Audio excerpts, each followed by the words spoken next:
अरे पिंकू, मैं तो कब से बीमार पड़ी थी। ना जाने तुमने ऐसा मुझ पर क्या छिड़का कि मैं तो ठीक ही हो गई और नाचने लगी। मैंने तो उम्मीद ही छोड़ी थी कि कभी मैं इस खटिया से खड़ी भी हो पाऊंगी। मुझे खुद भी विश्वास नहीं हो रहा है कि आप एकदम स्वस्थ हो गई। मुझे आपको अपने पैरों पर खड़े देखकर कितनी खुशी हो रही है, मैं बता भी नहीं सकता। पिंकू राख को अपने घर में छिड़कता है तो घर महल में बदल जाता है। ये सब देखकर गांव वाले भी अचंभित हो जाते हैं। एक बार की बात है, गांव में पिंकू नाम का एक लड़का भुट्टे भूनकर अपने घर का खर्चा चलाया करता था। उसकी माँ लीलावती बीमार रहा करती थी और खटिया पर ही लेटी रहती थी। माँ, घर में खाना बनाने के लिए ईंधन खत्म हो गया है। बरसात का मौसम है, लकड़ी तो गीली ही मिलेगी। अब कैसे खाना बनेगा? तुम्हें दवाई भी तो देनी है। खाना मुझे बनाना चाहिए और तुझे खाना बनाना पड़ता है। कैसी माँ हूँ जो तुझे खाना भी बनाकर नहीं दे सकती। आप बिना बात की फिक्र करती हैं। खाना मैंने बनाया, आपने बनाया, क्या फर्क पड़ता है? खाना कहाँ से लाएगा? सारा पैसा तो मेरी दवाई में खर्च हो गया। खाना पकाने के लिए भी तो खाने का सामान होना चाहिए। घर में एक कटोरी चावल पड़े हैं, आज काम तो चल ही जाएगा। एक काम कर, साहूकार से कोयला उधार लिया। जो भुट्टे भूनने के लिए कोयला इस्तेमाल करता है, उसी से खाना बना ले और अंगूठी में ही कोयला सुलगा ले। ठीक है माँ, मैं अभी आता हूँ। अपना ध्यान रखना, अब कहीं जाना मत। अगर उठोगी तो फिर गिर जाओगी। ठीक है। पिंकू साहूकार के पास कोयला उधार लेने के लिए जाता है, पर साहूकार उसे कोयला उधार देने से मना कर देता है। सेठ जी, घर में ईंधन नहीं है, ना ही भुट्टे भून सकता हूँ और ना ही घर का खाना बना सकता हूँ। पहले पुराना कर्ज तो उतार दे, तभी तो मैं तुझे नया कर्ज दूंगा। तेरा तो ब्याज ही नहीं उतर रहा है, मूल कहाँ से देगा? पहले की चिंता नहीं है और नया कर्ज मांगने आ गया। चल जा यहाँ से। सेठ जी, थोड़ा सा कोयला उधार दे दो, माँ को दवाई देनी है। घर में खाना नहीं बना तो दवाई नहीं दे पाऊंगा, और दवाई नहीं दी तो माँ ठीक भी नहीं होगी। क्यों चिंता करता है? अब इतने बरसात में वो ठीक नहीं हुई तो अब दवाई पर पैसा खर्च करके क्या फायदा? ऐसा ना कहो, मेरे पास तेरे लिए कोई कोयला नहीं है और ना ही पैसे। अब तू आराम से जाता है या अपने आदमियों को बुलाकर तुझे बाहर फेंकवा दो। पिंकू वहाँ से निराश होकर घर की ओर जा रहा होता है। तभी उसे रेल की आवाज सुनाई देती है। रेल की आवाज आ रही है। इस वक्त कोयले की रेल आती है। एक काम करता हूँ, रेल की पटरी पर जाता हूँ। क्या पता वहीं पर कुछ कोयला मिल जाए। आज का काम तो चल ही जाएगा, कल की कल सोचेंगे। पिंकू रेल की पटरी की तरफ चल पड़ता है। वहाँ वो कोयला ढूंढता है। वो कोयला ढूंढ ही रहा होता है, तभी उसको आवाज आती है। वो आवाज की तरफ भागता है। अरे, ये तो किसी की कराहने की आवाज है। ऐसा लगता है किसी को मेरी जरूरत है। पिंकू वहाँ जाकर देखता है तो एक बंदर का ट्रैक में पैर फंसा हुआ होता है और वो दर्द से चिल्ला रहा होता है। बेचारे का पैर फंसा हुआ है और पीछे से ट्रेन आ रही है। अगर इसका पैर नहीं निकाला गया तो ये रेल से टकराकर मर जाएगा। बचाओ, मुझे बचाओ, मेरा पैर कटने वाला है। अगर मेरा पैर कट गया तो मेरा जीवन निरर्थक हो जाएगा। ये बंदर तो बोल रहा है। अरे, ये सब मैं बाद में सोचूंगा, पहले मुझे इसको बचाना है। पिंकू जल्दी से जाकर उस बंदर का पैर ट्रैक से बड़ी मुश्किल से निकाल देता है और बंदर बच जाता है। बंदर उसका लाख लाख धन्यवाद करता है और उसे पूछता है, तुम यहाँ पर क्या कर रहे हो? अगर तुम यहाँ नहीं आते तो मेरा मरना निश्चित था। तुमने मेरी जान बचाई है। मैं तो यहाँ पर कोयला ढूंढने आया था, जिससे मैं अपना भुट्टे भुनने का काम कर सकूं। और माँ हमेशा बीमार रहती है तो भुट्टे भुनकर जो थोड़ा बहुत मिलता है उसी से घर का गुजारा होता है। रेल की पटरी पर कुछ कोयला पड़ा हुआ है।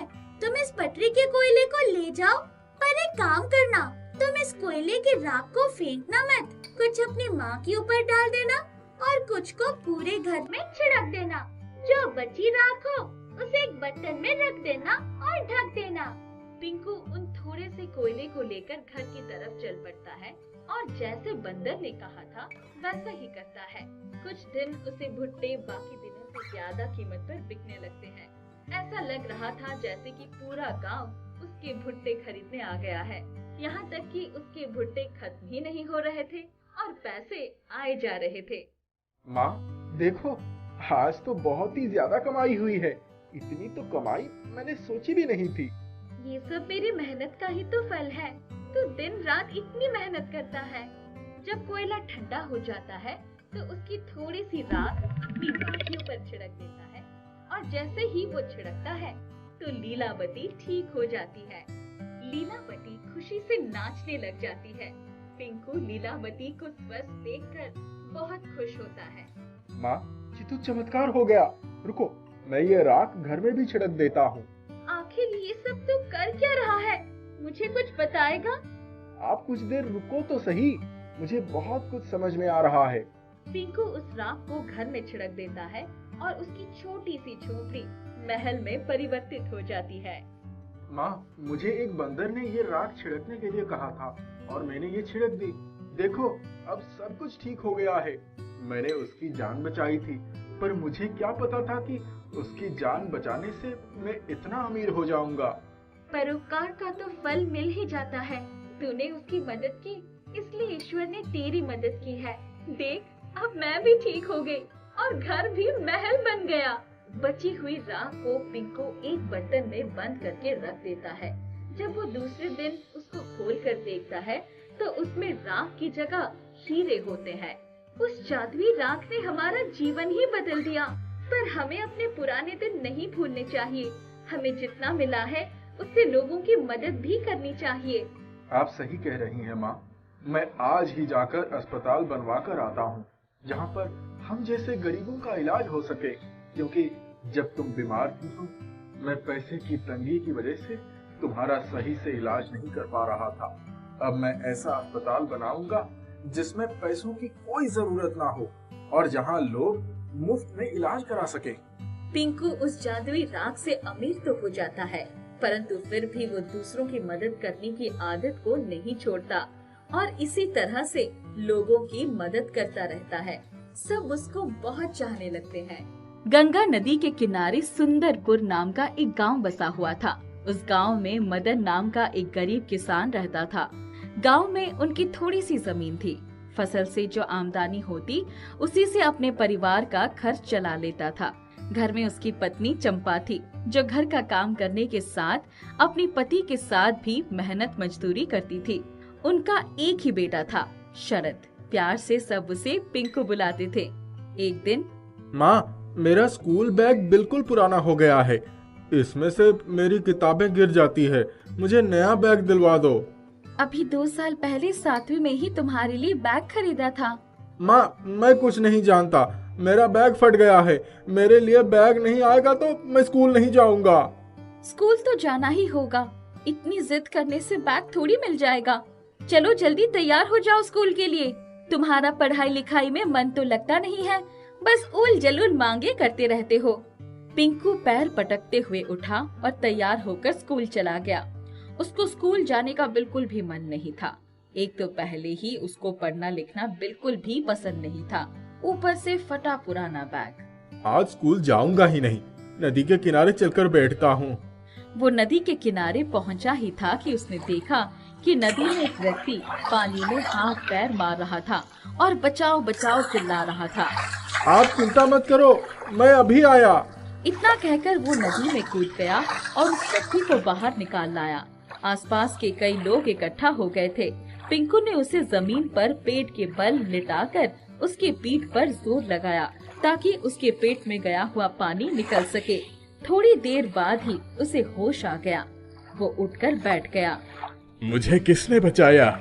सबने पिंकू को आगे कर दिया। यही है वो बहादुर लड़का जिसने आपको बचाया है। आप हैं कौन? इस गांव में तो आपको कभी देखा ही नहीं। मेरा नाम भवानी प्रसाद है। नदी के उस पार वाले गांव का रहने वाला हूँ। अपने काम के सिलसिले में इस गांव में आया था, परंतु आज सुबह जब नदी में नहाने के लिए घाट पर आया तो पता नहीं कौन मेरा पैसों से भरा हुआ बैग ले गया और मुझे धक्का देकर नदी में गिरा दिया। दरअसल मुझे तैरना भी नहीं आता। ओह, चलिए आप हमारे घर चलकर आराम करिए। आपकी तबीयत ठीक हो जाएगी तो अपने गांव चले जाइएगा। ठीक है, चलो। पिंकू भवानी प्रसाद को साथ लेकर घर आ गया। माँ, भवानी प्रसाद को खाने के लिए कुछ दे दो। ये थोड़ा आराम कर लें, फिर इन्हें इनके गांव पहुंचा कर आता हूँ। ठीक है। उसकी माँ ने भवानी प्रसाद को बड़े प्रेम से खाना खिलाया। अब आप आराम कर लीजिए, शाम को मैं आपको छोड़कर आता हूँ। तुम लोग बहुत ही नेक और दयालु हो। अभी तो मेरे पास तुम्हें देने के लिए कुछ भी नहीं है, पर जब तुम हमारे गांव चलोगे तब मैं तुम्हें कुछ उपहार अवश्य दूंगा। हमने आपको उपहार के लालच में थोड़ी खाना खिलाया। अरे नहीं नहीं, मेरी बात का ये मतलब नहीं था। भवानी प्रसाद के पास नाव वाले को देने के लिए पैसे तो थे नहीं। पिंकू भवानी प्रसाद के साथ नदी के किनारे गया और नाव में बैठकर दूसरे किनारे पर पहुंच गया। काका, मैं तुमको कल पैसे दे दूंगा, पर आज पैसे मत मांगना। ठीक है बबुआ। जब वो लोग भवानी प्रसाद के गांव पहुंचे तब सब लोग उन्हें देखकर खुश हो गए। अगर ये पिंकू मेरी जान ना बचाता तो मैं नदी में डूबकर मर ही गया होता। भवानी प्रसाद की पत्नी शीतला ने पिंकू को अपने पास बिठा लिया और उसे उसके परिवार के बारे में पूछा। अब मैं चलता हूँ, मुझे स्कूल भी जाना है। आप लोग कभी मेरे गांव आए तो हमारे घर जरूर आइएगा। रुक जाओ पिंकू, तुम्हें कुछ देना है। शीतला कमरे में वापस आई तो उनके हाथ में एक काले रंग का बैग था। पिंकू, ये बैग तुम्हारे लिए है, बहुत संभल कर ले जाना और इसमें का सामान अपनी माँ को दे देना। आपको कैसे पता चला कि मुझे स्कूल बैग की जरूरत है? इस स्कूल बैग की वजह से ही मैं भवानी काका की जान बचा पाया। पिंकू ने उस दिन की सारी बातें शीतला को बताई। चलो अच्छा हुआ ना, तुम भी आते रहना। पिंकू ने बैग कंधे पर रख लिया और बड़ी मस्ती से चल पड़ा। तभी बैग इतना भारी क्यों है? आखिर इसमें क्या है? जरा खोल कर देखो तो सही। उसने एक पेड़ के नीचे बैठकर बैग खोला तो उसकी आंखें फटी की फटी रह गई। पूरा बैग सोने की असरफियों से भरा हुआ था। लगता है उन्होंने गलती से ये बैग मुझे दे दिया है। मुझे फिर वहाँ जाना होगा। वहीं से वो उनके घर के लिए पीछे मुड़ गया। उनके घर पहुँचा तो क्या हुआ पिंकू? लगता है आप लोगों ने गलती से मुझे अशरफियों से भरी बैग दे दिया है। पिंकू, गलती से नहीं, तुम इसके हकदार हो बेटा। जाओ जल्दी जाओ, अपने माँ को दे देना ये असरफियाँ। पिंकू फिर बैग दबाए जल्दी जल्दी नदी के किनारे बढ़ गया। नाव में बैठकर घर गया और माँ को सारी असरफियाँ देते हुए, माँ, ये अशरफियाँ संभल कर रख लो। मैं स्कूल जा रहा हूँ, मुझे बैग मिल गया है। इतनी असरफियाँ कहाँ से आई? भवानी काका की जान बचाने की वजह से उन लोगों ने मुझे ये बैग और अशरफियाँ दी हैं। इतना कहकर उसने बैग उठाया और स्कूल जाने के लिए साइकिल पर बैठ गया। साइकिल पर बैठते ही उसकी साइकिल हवा में उड़ने लगी और पलक झपकते ही वो स्कूल पहुंच गया। वो हक्का बक्का सा स्कूल में पहुंचकर अपनी कक्षा में चला गया। अपनी सीट पर बैठा ही था कि जो लड़की नीला कभी उससे बात भी नहीं करती थी, वो उसके पास आकर खड़ी हो गई। शरद, आज मैं तुम्हारे साथ वाली सीट पर बैठ जाऊं? उसने झट अपनी सीट पर से उठकर नीला को बैठने की जगह दे दी। मैं सपना तो नहीं देख रहा हूँ, आज मेरे साथ ये सब क्या हो रहा है? तुमने कुछ कहा क्या? नहीं नहीं, दरअसल आज मुझे स्कूल आने में देर हो गई थी ना, इसीलिए थोड़ा हड़बड़ाया हुआ हूँ। तुम तो हमेशा जल्दी आ जाते हो, फिर आज क्या हो गया? तब तक कक्षा में मैथ्स के टीचर मिस्टर भौमिक आ गए। पिंकू, आज तुम्हें बोर्ड पर ये सवाल हल करके दिखाना है। पिंकू की तो मैथ्स के नाम से ही कंपी छूटने लगती थी। किसी तरह बोर्ड के पास गया, हाथ में चौक लिया और सरसराते हुए सारे सवालों का उत्तर लिख डाला। उसे खुद पर ही आश्चर्य हो रहा था। वाह पिंकू, तुमने तो कमाल कर दिया। पूरी कक्षा ने ताली बजाई। पिंकू को उस दिन बहुत अच्छा लगा। जब वो अपनी सीट पर आकर बैठा तो, पिंकू, मुझे भी मैथ्स पढ़ाओगे? हाँ हाँ, क्यों नहीं। उस दिन जब वो घर आया तो उसकी खुशी का ठिकाना नहीं था। आते ही उसने अपने बैग से किताब कॉपियाँ निकालकर तख्त पर रख दी। तभी उसकी नजर बैग में पड़ी थैली पर पड़ी। उसने थैली निकालकर देखा। माँ, ये देखो, ये तो अशरफियों से भरी थैली फिर से आ गई। माँ, अब मुझे विश्वास हो गया है कि ये बैग जादुई है। क्या? ये कैसे हो सकता है? देखो तो सही। माँ ने थैली खोलकर देखा तो हैरान रह गई। माँ, हमारे अच्छे दिन आ गए। आज कक्षा में मेरे साथ जो कुछ भी हुआ उससे मुझे यकीन हो गया है कि ये बैग जादुई है। इस बैग से मिलने वाले पैसों से अपनी सारी जरूरतें पूरी कर सकते हैं और गरीबों एवं जरूरतमंदों को भी बांट सकते हैं। तुम ठीक कहते हो बेटा। धीरे धीरे उनके घर में सब कुछ ठीक हो गया। पिंकू अपनी कक्षा का सबसे अच्छा बच्चा बन गया था। कुछ दिनों में ही पिंकू की बोर्ड की परीक्षा हुई। उसने अपने स्कूल में टॉप किया था। तभी नीला का फोन आया। हेलो पिंकू, बहुत बहुत बधाई। मैं तुम्हारी सफलता से बहुत खुश हूँ। रमेश एक खाने का होटल चलाया करता था। उसका होटल ज्यादा नहीं चलता था। छोटा सा होटल होने की वजह से कम ही ग्राहक उसके पास आया करते थे। राजू उसके यहाँ काम किया करता था। साहब, खाना तो बना लेते हो, ग्राहक तो आते ही नहीं। तेरा काम खाना बनाने का है, तू खाना बना। ग्राहक आना और ना आना बाद की बात है। तू अपने काम पर ध्यान दे बस। काम पर ही ध्यान दे रहा हूँ साहब, ग्राहकों को भी देखना तो मेरा काम है। बहुत ज्यादा बोल रहा है। छोटा मुंह और बड़ी बात साहब, पर रोज इतना खाना बचता है, बनाने का क्या फायदा। सही कह रहा है तू, रोज इतना खाना बच जाता है पर ग्राहक कोई नहीं आता। लेकिन क्या करूं, इसके अलावा और भी तो कोई काम नहीं कर सकता। मुझे और कोई काम आता भी तो नहीं है। रात बहुत हो गई है साहब, मैं घर जाऊं? अब तो कोई ग्राहक आने वाला नहीं है। ठीक है, अब तू घर जा, मैं देखता हूँ कोई आएगा तो। रमेश ऐसे ही बैठे सोच रहा था। उस दिन भी कोई ग्राहक नहीं आया। उसने वो खाना एक थैले में भरा और वहाँ गया जहाँ गरीब लोग रहा करते थे। झोंपड़ी में जाकर उसने देखा कि कुछ लोग भूखे पेट सो रहे हैं। ये खाना मैं फेंकने जा रहा था, पर इससे अच्छा है कि कोई इसको खा ले। ये गरीब लोग ही अपना पेट भर ले, वैसे भी तो ये फिकेगा ही। चलो मैं इन्हीं को दे देता हूँ, पैसे तो किसी भी सूरत नहीं मिलने। रमेश खाना बांट रहा होता है तो उसी दौरान उसे एक झोंपड़ी में एक अपाहिज औरत दिखती है जिसके हाथ नहीं होते। साहब, आपने बहुत अच्छा किया जो यहाँ खाना ले आए। मेरे हाथ नहीं है, खाना मैं बना नहीं सकती। आप लोगों की रहमत पर ही जिंदा हूँ अभी तक। तुम चिंता मत करो, मैं तुम्हारे लिए रोज खाना लेकर आ जाऊंगा। तुम्हें अब बनाने की चिंता नहीं करनी पड़ेगी। भगवान तुम्हारा भला करे। साहब, अगर मेरे हाथ होते तो मैं खुद ही बना लेती। अब तो मैं लाचार हो चुकी हूँ, कहाँ से खाना बनाऊं?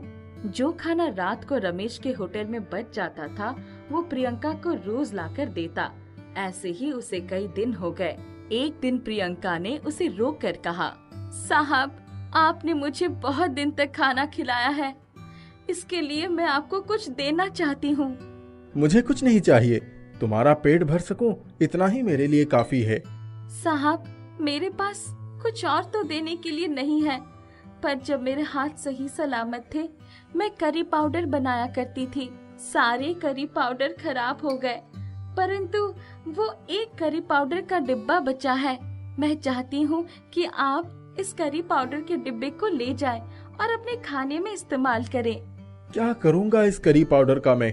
खाना तो फिर भी स्वादिष्ट नहीं बनता। कोई ग्राहक आता नहीं है, बेकार में इसे भी बेकार कर दूंगा। साहब, आप इस करी पाउडर को ले जाइए और अपने खाने में प्रयोग कीजिए। क्या पता इससे खाना अच्छा बन जाए। मेरे लिए तो ये खाना बहुत स्वादिष्ट होता है जो आप बनाते हो। इसमें आपके सेवा भाव का स्वाद होता है। आप जो हमारे लिए कर रहे हो वो हर कोई नहीं करता। रमेश प्रियंका से वो करी पाउडर का डिब्बा ले लेता है और अपने घर वापस आ जाता है और बैठकर सोचने लगता है कि इस करी पाउडर को किस में डाले। ये ले राजू, आज खाने में इसको डालकर बना। रोज खाना मैं बनाता हूँ साहब, कोई खाता नहीं है। ऐसा करो, आज आप ही खाना बनाओ। क्या पता आपके बनाने से खाना अच्छा बने और हर कोई खाने के लिए आए। चल ठीक है, मैं ही बनाता हूँ आज खाना। रमेश खाना बनाना शुरू करता है और खाने में वही करी पाउडर मिला देता है। अचानक से उस करी पाउडर के मिलने से खाना इतना स्वादिष्ट बनता है कि उसकी खुशबू हर जगह फैल जाती है। अरे साहब, आपने क्या मिलाया है इस खाने में? इसकी खुशबू तो इतनी अच्छी लग रही है कि जी कर रहा है सारा खाना मैं ही खा जाऊं। सच में राजू? हाँ साहब, वो देखो ग्राहक भी दौड़ दौड़ कर आ रहे हैं। आज तो लगता है खाना भी कम पड़ जाएगा। ये तो चमत्कार हो गया। कहाँ कोई नहीं आता था हमारे होटल में, और अब वो इतने सारे लोग दौड़ते हुए आ रहे हैं। जल्दी जल्दी टेबल सजा राजू। रमेश के होटल में बहुत सारे लोग एक साथ खाना खाने आ जाते हैं और सभी उसके खाने की मांग करते हैं। सभी पेट भर खाना खाते हैं और खाने की बहुत तारीफ करते हैं। रमेश दोबारा खाना बनाता है, परंतु जितना मसाला उसमें डालता था वो मसाला और बढ़ जाता था। खाना भी बहुत स्वादिष्ट बन जाता था। ये सब क्यों हो रहा है? इस करी पाउडर को जैसे ही मैंने खाने में मिलाया, हर शख्स इसको खाने के लिए बेचैन हो गया, और जितना मैं इसको खाने में प्रयोग करता हूँ ये उतना ही बढ़ जाता है। क्या ये करी पाउडर सच में जादुई है? साहब, खाना फिर से कम पड़ गया है, दोबारा बना दीजिए। आज तो चांदी ही चांदी हो गई है, बहुत मुनाफा हुआ है। ये तो बहुत खुशी की बात है। रमेश इसी तरह से उस करी पाउडर की सहायता से खाना बनाता था और ग्राहकों को वो खाना बहुत पसंद आता था। अब रमेश ने अपना छोटा सा होटल बड़ा कर लिया था और हर सुविधा को उसमें ले आया था। सब रमेश के यहाँ पर खाना खाने के लिए आते थे। अब खाने की टेबल के लिए इंतजार भी करना पड़ता था। राजू, जल्दी से खाना बनाने में मेरी मदद कर। पर साहब, ग्राहक तो अब कहाँ आएंगे? हमने तो दुकान बढ़ा दी है, आप रोज एक्स्ट्रा खाना क्यों बनाते हैं? राजू, आज मैं जो भी हूँ इस एक्स्ट्रा खाने की वजह से ही हूँ। इस एक्स्ट्रा खाने को मैं नहीं छोड़ सकता। जल्दी जल्दी इसे थैली में पैक कर दे और मैं जा रहा हूँ। दुकान बढ़ाकर आ जाइयो। पर आप कहाँ जा रहे हो? रोज इतना सारा खाना पैक करवाते हो और कहाँ लेकर जाते हो, पता ही नहीं चलता। ये खाना ही तो है जिसने मुझे जादुई करी पाउडर दिया है। इसी करी पाउडर की वजह से ही तो मैं आज इस मुकाम पर पहुंचा हूँ। अगर मैं ये खाना गरीबों में नहीं देता तो इनकी दुआ जादू के रूप में मुझे नहीं मिलता। मैं कभी भी गरीबों को खाना खिलाना नहीं भूल सकता। रमेश इसी तरह से रात को उस करी पाउडर से खाना बनाकर गरीबों को खिलाता था और प्रियंका के लिए खाना लेकर जाता था। वो आज बहुत अमीर हो चुका था, परंतु उसने अपनी अच्छाई नहीं छोड़ी थी। वो गरीबों का चहेता बन चुका था। राम दिन का छोटा सा परिवार था। वो और उसकी पत्नी सब्जी का ठेला लगाते थे। इधर कई महीने से राम दिन को बड़ी खांसी आ रही थी। टेस्ट करवाने के बाद इनको टीबी है, घबराने की कोई बात नहीं है। दवा और अच्छी खुराक से ठीक हो जाएगा। मेहनत का काम नहीं करना। डॉक्टर साहब, कितना समय लगेगा ठीक होने में? कम से कम 3 महीने। शकुंतला ने राम दिन को आराम करने को कहा और खुद ही सब्जियां बेचने लगी। सारे दिन सब्जियां बेचती, सुबह शाम घर का काम करती। 2 महीने बीत गए थे। दवा से कोई फायदा नजर नहीं आ रहा था। अच्छी खुराक तो जुटा ही नहीं पाती थी। एक बार 3 दिन से लगातार बरसात हो रही थी। आकाश काले मेघों से भरा था। बादलों की उमड़ घुमड़ जारी थी। कहीं जोर से बिजली कड़कती तो वो जाकर चादर से मुंह ढककर लेट जाती। उसे बिजली कड़कने से बहुत डर लग रहा था। बच्चे अभी स्कूल से नहीं आए थे। राम दिन को खांसी आई जा रही थी। जरा पानी गर्म करके दे दो। अभी लाई। पानी देकर उसके पास ही बैठ गई वो। अचानक शोर उठा कि गांव में पानी भर रहा है। मैंने सुबह ही बोला था कि आज स्कूल की छुट्टी करवा दो, पर तुम्हारे आगे किसी की चलती कहाँ है? सभी बच्चे स्कूल गए होंगे, सिर्फ हमारे बच्चे ही थोड़ी गए हैं। मैं ठेला लेकर आती हूँ, उसी पर बैठकर गांव के बाहर निकल चलते हैं। ये बरसात तो 4 दिन से लगातार हो रही है। हमारे कच्चे मकान का क्या भरोसा, कब ढह जाए। मैं थोड़ा बहुत जरूरी सामान रख लूं। तू ठीक कहती है। शकुंतला ने सामान समेटा और बाहर जाकर भीगते हुए सब्जी वाला ठेला लेकर आई। उस पर राम दिन को सहारा देकर बैठा दिया। ठेले को ढकेलते हुए गांव से बाहर स्कूल तक ले आई। स्कूल थोड़ा ऊंचाई पर था। वहाँ पहले से ही बहुत से परिवार आ गए थे। गांव में पानी भरने लगा। पता नहीं गुड्डू और मुन्नी कहाँ होंगे? रामदीन को भीगने से खांसी आने लगी थी। हे प्रभु, किसी तरह इस विपदा से बाहर निकालो, बच्चे भी पता नहीं कहाँ है। अरे गुड्डू, तुम्हारे माता पिता यही है, उधर मत जाओ। शकुंतला अपने पति को वहीं छोड़कर उस तरफ भागी। दोनों बच्चे पूरी तरह से पानी में भीगे हुए कांप रहे थे। कहाँ चले गए थे तुम दोनों? माँ, हम तो यहीं स्कूल की छत पर थे, वहाँ भीगने में बहुत मजा आ रहा था। चलो जल्दी से कपड़े बदल लो, मैं तो परेशान हो गई थी। हमारे घर में पानी भर गया है, थोड़ा बहुत सामान ले आई हूँ। शकुंतला ने सबके कपड़े बदलवाकर खुद भी कपड़े बदले। तभी गांव के जमींदार का भेजा हुआ खाना आ गया। बच्चों, तुम लोग बापू के पास ही रहना, मैं खाना लेकर आती हूँ। बरसात लगातार हो रही थी, हर जगह फिसलन हो गई थी। किसी तरह वो भीड़ में घुसकर खाना ले आए और जमींदार का धन्यवाद किया। कम से कम पेट में कुछ तो जाएगा। बच्चों को खिला दो, मैं बाद में खाऊंगा। शकुंतला ने बच्चों को खाना खिलाया और जैसे ही खाने बैठी, मुझे उठाकर बैठा दो, लेटे लेटे कमर दुख रही है। शकुंतला खाना छोड़कर उठ गई और रामदीन को सहारा देकर उठाया, लेकिन तभी उसकी गर्दन एक और लुढ़क गई। शकुंतला की चित्कार पूरे स्कूल में गूंज उठी। गुड्डू के बापू हमें छोड़कर क्यों चले गए? तुम्हारे बिना कोई नहीं है, इन बच्चों को लेकर मैं कहाँ जाऊंगी? सब लोग एकत्रित हो गए। बरसात के रुकने का कोई आसार नहीं लग रहा था। शकुंतला और बच्चों का रो रो कर बुरा हाल था। कुछ औरतें बच्चों को अपने साथ ले गई। रात तक सभी बैठे रहे। आधी रात को बारिश बंद हो गई। सुबह जाकर सभी ने मिलकर रामदीन की अंतिम क्रिया करवा दी। सब लोग अपने अपने घर चले गए थे। शकुंतला भी कलपते हुए बच्चों के साथ घर आ गई। माँ, तुम क्यों चिंता करती हो? मैं हूँ ना। शकुंतला ने उसे कलेजे से लगा लिया। हाँ मेरे लाल, तुम दोनों का ही सहारा है। रामदीन का क्रियाकर्म बीत गया था। बारिश लगभग रोज ही हो रही थी। शकुंतला कई दिनों से सब्जी का ठेला भी नहीं लगा पाई थी। घर में एक भी दाना नहीं था। एक दिन, बच्चों, मैं जरा जमींदार के घर से आती हूँ, कहीं जाना नहीं, बारिश बहुत तेज है। शकुंतला लंबा सा घूंघट निकालकर जमींदार के घर गई। क्या चाहिए? मालिक, हमारी हालत आपसे छुपी नहीं है। कुछ अनाज मिल जाता तो बच्चों को खाना खिला देती। तुम तो सब्जी बेचती हो ना? बरसात में कहाँ लगा पाई ठेला मालिक, जानते तो हैं, रामदीन मर गया और तब से बरसात हुई जा रही है। भूख तो लगती है ना। इतना कहकर शकुंतला रोने लगी। जमींदार की पत्नी सुशीला भी वहीं खड़ी थी। कितनी जिराह कर रहे हो, दिलवा क्यों नहीं देते अनाज? बच्चे भूखे मर रहे हैं। यहाँ कोई कुएं का खजाना नहीं खुला है। उस दिन भी तुम्हारे कहने से स्कूल पर खाना भिजवाया गया था। कौन सा पुण्य मिल गया हमें? छी छी छी, कैसी बातें करते हो? दान करके भूल जाना पड़ता है, उसका हिसाब किताब तो ऊपर वाला देखता है। तुम अंदर जाओ, मुझे तुम्हारी राय नहीं चाहिए। शकुंतला उन दोनों को आपस में लड़ते हुए छोड़कर वहाँ से निकल गई।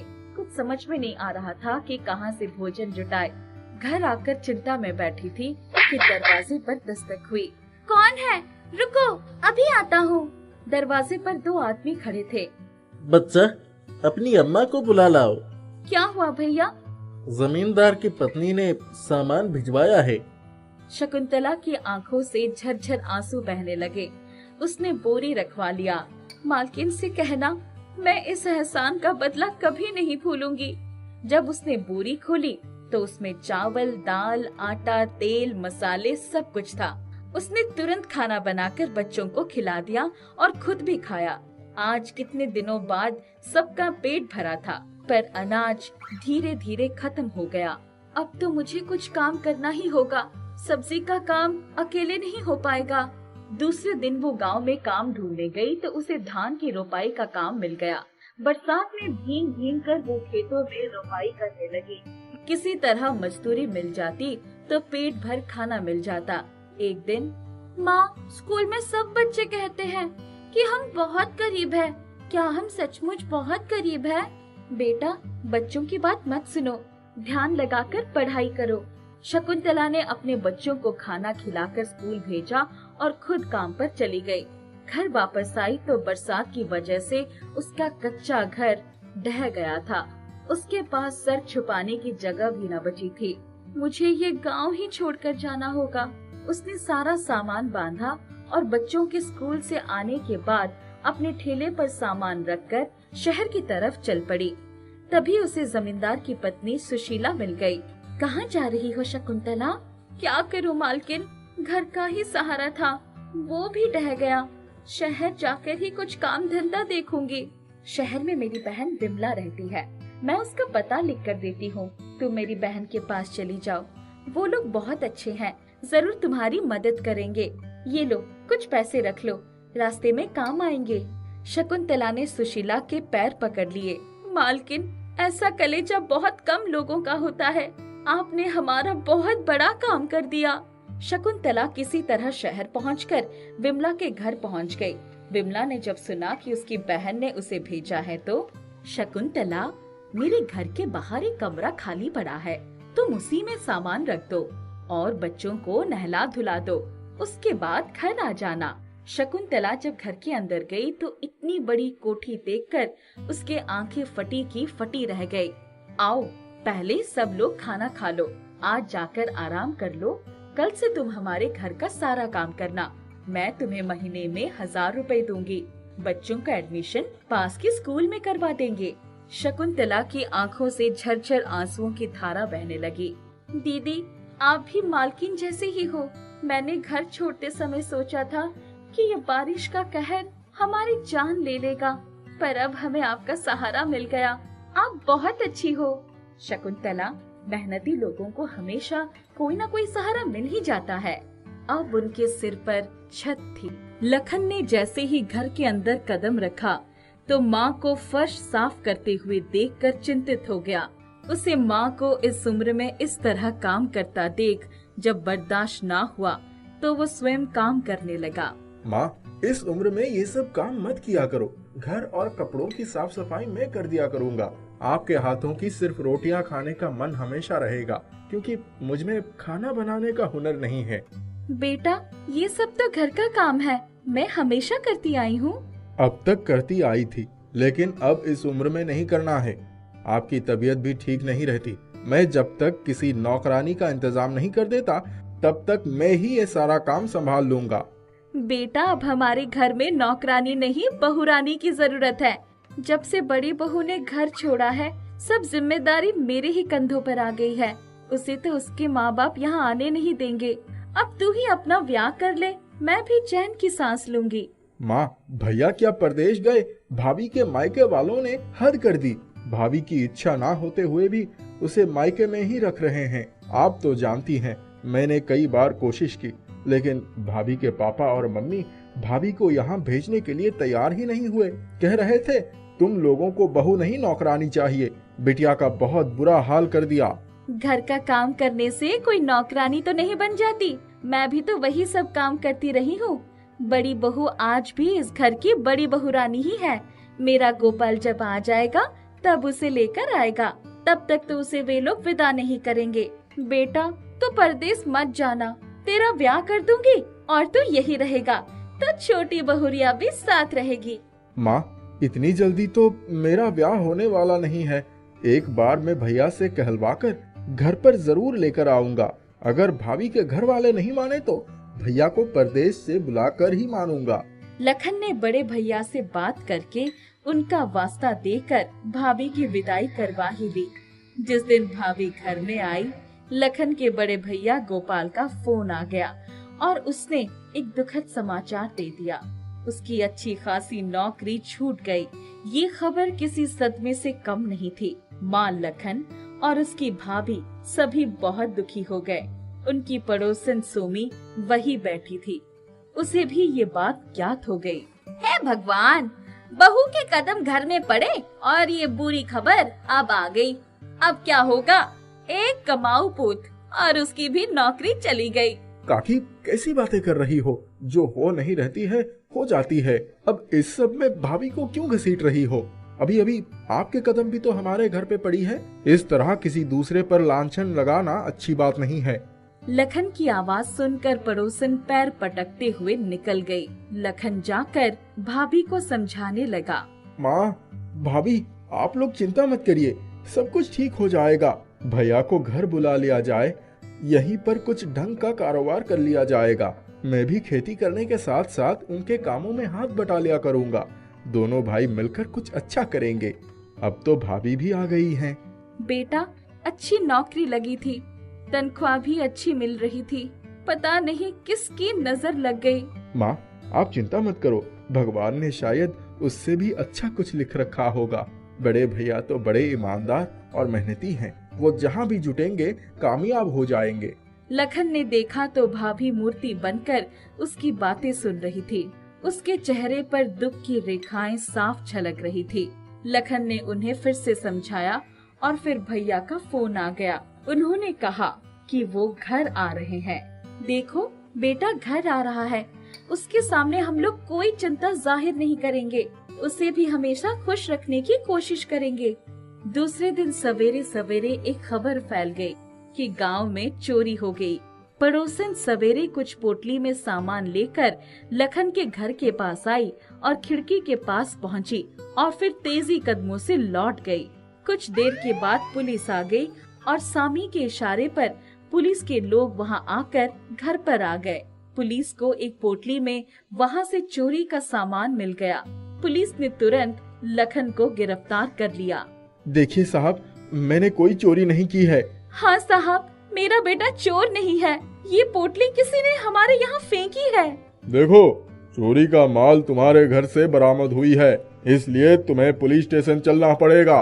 लखन, माँ और भाभी किसी की बात पुलिस वालों ने नहीं सुनी और लखन को गिरफ्तार करके अपने साथ जैसे ही लेकर निकले, सामने से गोपाल परदेश से आ गया। उसने ऐसे दृश्य की कभी कल्पना भी नहीं की थी। इंस्पेक्टर साहब, मेरे भाई को क्यों गिरफ्तार किया जा रहा है? इसे छोड़ दीजिए। इसने चोरी की है, चोरी का माल इसके घर से बरामद हुई है, हम इसे नहीं छोड़ सकते। माँ और लखन की भाभी को भी बड़ा दुख हो रहा था। माँ का रोकर बुरा हाल था। लखन की भाभी मूर्ति बन गई थी। पुलिस वाले लखन को ले गए और पीछे पीछे गोपाल भी पुलिस स्टेशन पहुँच गया। माँ रो रही थी और लखन की भाभी मूर्ति की तरह खड़ी थी। उसे भी दोहरा सदमा पहुंचा था। अचानक लखन की भाभी की आंखों से आंसू बह निकले। आंसू बहते ही जा रहे थे, रुकने का नाम ही नहीं ले रहे थे। माँ को भी बड़ा आश्चर्य हो रहा था। इतने में गोपाल का एक ग्रामीण मित्र रघु वहाँ आ गया। काकी, लखन भैया बेकसूर हैं। मैंने अपनी आंखों से आज आपकी पड़ोसन सीमी को चोरी की हुई पोटली आपके घर में फेंकते हुए देखा था। अभी पुलिस के जाने के बाद जैसे किसी ने मेरे गले पर चांटा मारा। मैंने गाल को छुआ तो पूरा गाल पानी से भीगा हुआ था। मैं अपने आप को रोक नहीं सका। ऐसा लगा जैसे मुझे कोई खींच रहा हो, सो मैं आपके पास चला आया। रघु भैया, क्या आप यही बात पुलिस को बताओगे? हाँ हाँ, क्यों नहीं, बताएंगे, जरूर बताएंगे। रघु पुलिस स्टेशन पहुंच गया और उसने इंस्पेक्टर को सारी बातें बता दी। इसी बीच में और एक नौजवान जग्गू वहीं पहुंच गया। हुजूर, ये चोरी लखन के पड़ोसी बिल्ला ने रात में की है। मैंने उसे देखा भी था, टोका भी था। मैं सच बोल रहा हूँ, मैंने सच्चाई का चांटा खाया है। देखिए, मेरा गाल गीला हो गया है। पुलिस वालों ने तो मजबूत गवाही के मद्देनजर लखन को बरी कर दी और उसके पड़ोसन सीमी के पति बिल्ला को पकड़ लिया। गोपाल, लखन, उनकी माँ और उनकी भाभी ने राहत की सांस ली। कुछ महीने बीत गए। गोपाल को कोई नौकरी नहीं मिली। घर की स्थिति अच्छी नहीं रही। गोपाल अचानक बीमार हो गया। घर के बचे हुए रुपए उसके इलाज में लग गए। बड़ा कर्जा हो गया। यहाँ तक कि लखन की भाभी के गहने भी बिक गए। एक दिन ऐसा भी आया कि घर में खाने को कुछ नहीं बचा। लखन की भाभी मूर्ति की तरह खड़ी थी और अचानक उसकी आंखों से आंसू बह निकले। आंसू रुकने का नाम नहीं ले रहे थे। आंसुओं की धारा फर्श पर बह चली। ये क्या हो रहा है? हे भगवान, अब हमारा क्या होगा? बेचारी बहू भी हमारे साथ पीस रही है। इतने में एक चमत्कार हुआ। फर्श पर फैले हुए आंसू की जगह सोने के सिक्के बिखरे हुए दिखाई पड़ने लगे। लखन ने सारे सोने के सिक्के उठा लिए। इसके साथ साथ गोपाल भैया भी ठीक हो गए। उन्हें ऐसा लगा जैसे कुछ हुआ ही ना हो। अरे माँ, लखन, मैं तो बिल्कुल ठीक हो गया। मेरा सारा दर्द भाग गया। भाभी के आंसुओं का जादू इस तरह उनकी गरीबी और गोपाल की बीमारी को दूर कर देगा, ये किसी ने सपने में भी नहीं सोचा था। शाम हुई तो एक आदमी गोपाल की कंपनी से आ गया। उसने गोपाल के हाथ में जरूरी कागजात रख दिए। गोपाल जी, आपको सेठ जी ने बुलाया है। उन्हें इस बात का ज्ञान हो गया कि आप बेकसूर हैं। आपको नौकरी पर फिर से बहाल करके प्रमोशन भी दिया गया है। आपके घर के पास उनकी नई फैक्ट्री का आपको मैनेजर भी नियुक्त किया है। इस फैक्ट्री के सर्वे सर्वा आप होंगे। आप अपनी इच्छा अनुसार एम्प्लॉय की भर्ती वहाँ कर सकते हैं। गोपाल, लखन, माँ और गोपाल की धर्म पत्नी की खुशी का ठिकाना न रहा। लखन की भाभी की आंखों में आंसू आ गए। ये खुशी के आंसू थे। भाभी, आपकी आंखों में फिर से आंसू आ गए। खुशी के आंसू है। भगवान ने सब कुछ अच्छा तो कर ही दिया। यदि और कुछ चाहिए तो बता दो। सभी के चेहरे पर मुस्कान खेलने लगे।